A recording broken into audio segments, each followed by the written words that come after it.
नाज़रीन, मैं हूँ शहजाद अमान और आप देख रहे हैं ASA TV। आज दाता हजूर का उर्स मुबारक स्टार्ट होगा। यहाँ पे हजूर पाक सल्लल्लाहु अलैहि वसल्लम के दाता हजूर के जो है मुरीदैन हैं और वो जो ज़ाहिरीन हैं वो आए इनसे बात करते हैं। अस्सलाम वालेकुम। वालेकुम सलाम। क्या नाम है आपका? मेरा नाम ख्वाजा ज़िशान है। अच्छा ज़िशान भाई, मुझे बताएं आज खुशी का समय है तो क्या कहेंगे इस मौके के ऊपर आप?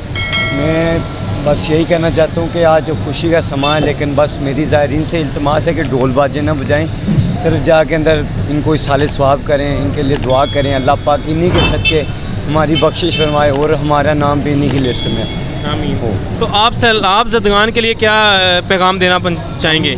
उनके लिए ये पैगाम देना चाहते हैं कि ज़ाहिरीन से गुजारिश है कि उनके लिए जितना भी हिस्सा बढ़ चढ़ के उनके लिए करें तावन, क्योंकि अगर हम उनके साथ मदद करेंगे क्या पता कल हमारे साथ ऐसा हो, वो हमारे साथ भी करेंगे मदद।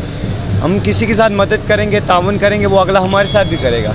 तो हमारी ज़ाहिरीन से गुजारिश यही है कि बस उनकी मदद करें, उनके साथ इमदाद करें, भरपूर जो है ना हिस्सा डालें जी। अच्छा मुझे ये बताएं आप किस जगह से आए हैं? मैं पीछे आज़ाद कश्मीर का हूँ, वैसे इधर मैं दरस इंतज़ामी कर रहा हूँ और आया हूँ मैं इधर से शालमी मार्केट। अच्छा।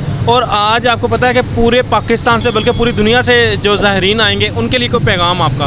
उनके लिए ये पैगाम है, मैं उनको मुबारकबाद देना चाहता हूँ कि वो आए हैं और हमारे दाता हुजूर के यहाँ सलाम करने के लिए, उनके लिए दुआ करनी, साले सवाब करने के लिए आए। मेरी बात यही गुजारिश है कि उनको खुश आमदीद हो। बहुत बहुत थैंक यू, शुक्रिया।